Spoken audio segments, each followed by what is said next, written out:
So in focus tonight, the talking point remains once again the Indian Parliament sends across a strong message that nation continues to stand firmly with our troops, with our soldiers guarding our frontiers at Eastern Ladakh today. And as we speak, Ambassador Mohan Kumar joins us on the show, and also eminent strategic expert RSN Singh on Newsnight tonight. Thank you both of you joining us. I'm going to quickly start with you, Ambassador Mohan Kumar. Ambassador Kumar, now questions rising over the right to patrol, and especially in the light of the statement made by Raksha Mantri today on the floor of the House. Very strong statement. No force in the world can stop us from doing what we are doing. What is the intent today? Are we heading for dark winters? So I think I'll begin by saying that we needed a statement like this, a comprehensive statement which sets out how the events began. And it began with the mobilizing of troops by China. It began by transgressions by China, and it began by China impeding our right to patrol on our side. So all these three things happened in April, May. So I would say that it's an excellent way of capturing events which have happened over the last 3-4 months, on which everybody seems to have a different take. So this should put an end to all speculation. As to your question about whether we are heading for a long and dark winter, my answer is we have to be prepared for it. Okay. And I like the fact that the Defense Minister has assured the Parliament that special clothing, tents, and other ammunitions and arms are available, because winter is likely to be extremely inhospitable. I think it's obvious to me that we are preparing for a worst case scenario while hoping for the best. Are we prepared? Are we preparing for the worst case scenario? And that's the message we also want to send across. RSN Singh, your take on it, especially in the light of the recent statement coming in from MEA that China should start the disengagement of the troops from the friction points, including Pangong Tso. Mr. Singh.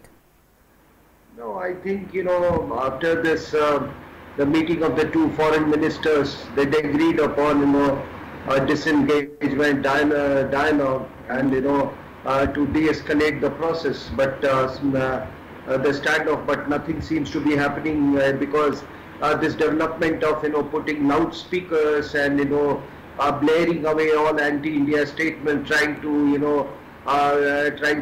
launch a psychological warfare against our troops. So there has been no let up as far as animosity is concerned. So therefore, we have also signaled our resolve to to maintain ourselves in the winter. And by the way, today's statement just mentioned about our readiness and our promise to carry out patrolling. It means that in the line of actual control, when we are in eyeball to eyeball situation, when we have our perception of LAC, and we'll patrol, we will do patrolling up to the LAC. So it's a very, very strong message. Absolutely. The Chinese have not been, the Chinese have not been able. Their objective was to intimidate us so that we don't form part, we don't interfere with the China-Pakistan economic corridor, and we don't toe our line as far as Indo-Pacific strategy is concerned. So round one, I can tell you confidently, as a military and a strategic analyst, has gone to India. If you ask yourselves that what is the Chinese objective?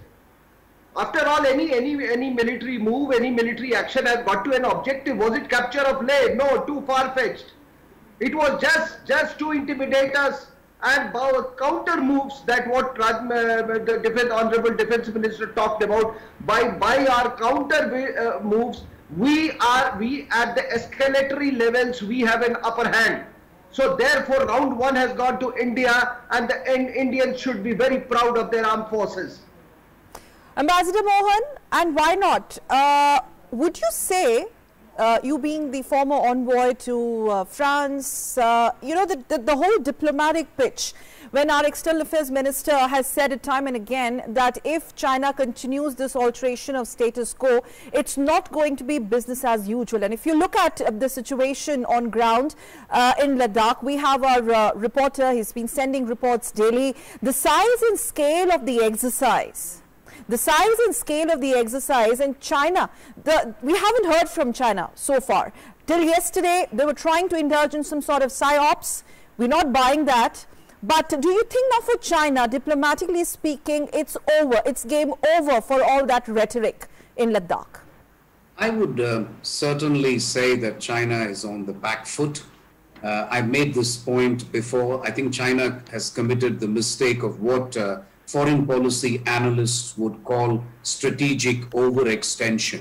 Okay. You know, you take disputes not just with one or two countries, but with a host of countries in the region, with the United States, with EU. And that is not something that a normal country would do. There must have been reasons, but I can only guess at those reasons. So I certainly think they're on the back foot.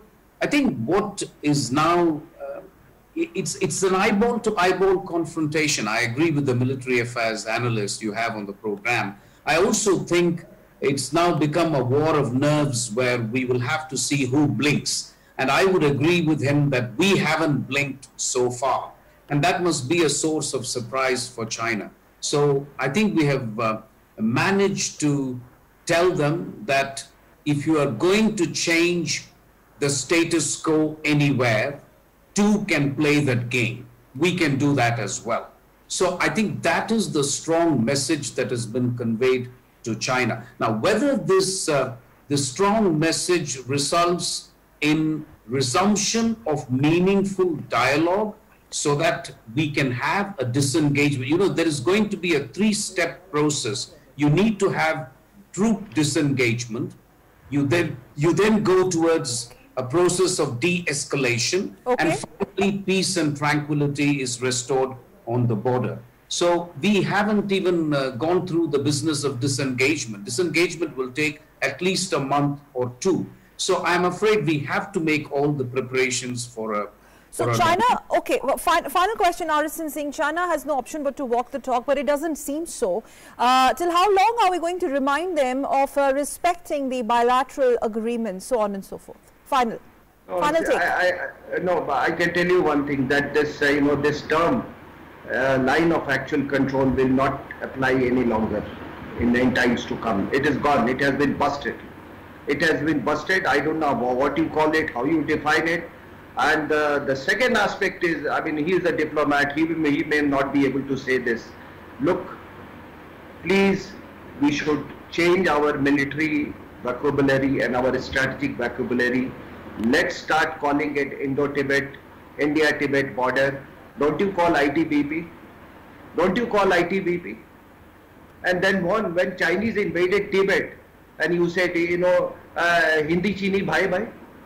So you haven't, we have committed lot of mistakes. There are so many, arrows in our quiver, and we gave away all the, the arrows. I'm talking about diplomatic leverages. So the time has now come to change our military and strategic vocabulary. Let's be forthright and say, okay, it's a Tibetan territory. It's a Tibetan territory. It's an Indo-Tibet boundary, and I may urge all my military men in the forward areas who are watching my program, all the commanders, the army chief, the CDS, please, for God's sake, call it Indo-Tibet boundary. All right, Arasin Singh, sir. Yes. All said and done, the writing is on the wall. The Indian government categorically stating that anything that is required to protect the safety, security, sovereignty and territorial integrity, anything to do that will be done. Thank you so much, Ambassador Mohan Kumar and Arasin Singh, gentlemen, for joining us on Newsnight tonight. Thank you.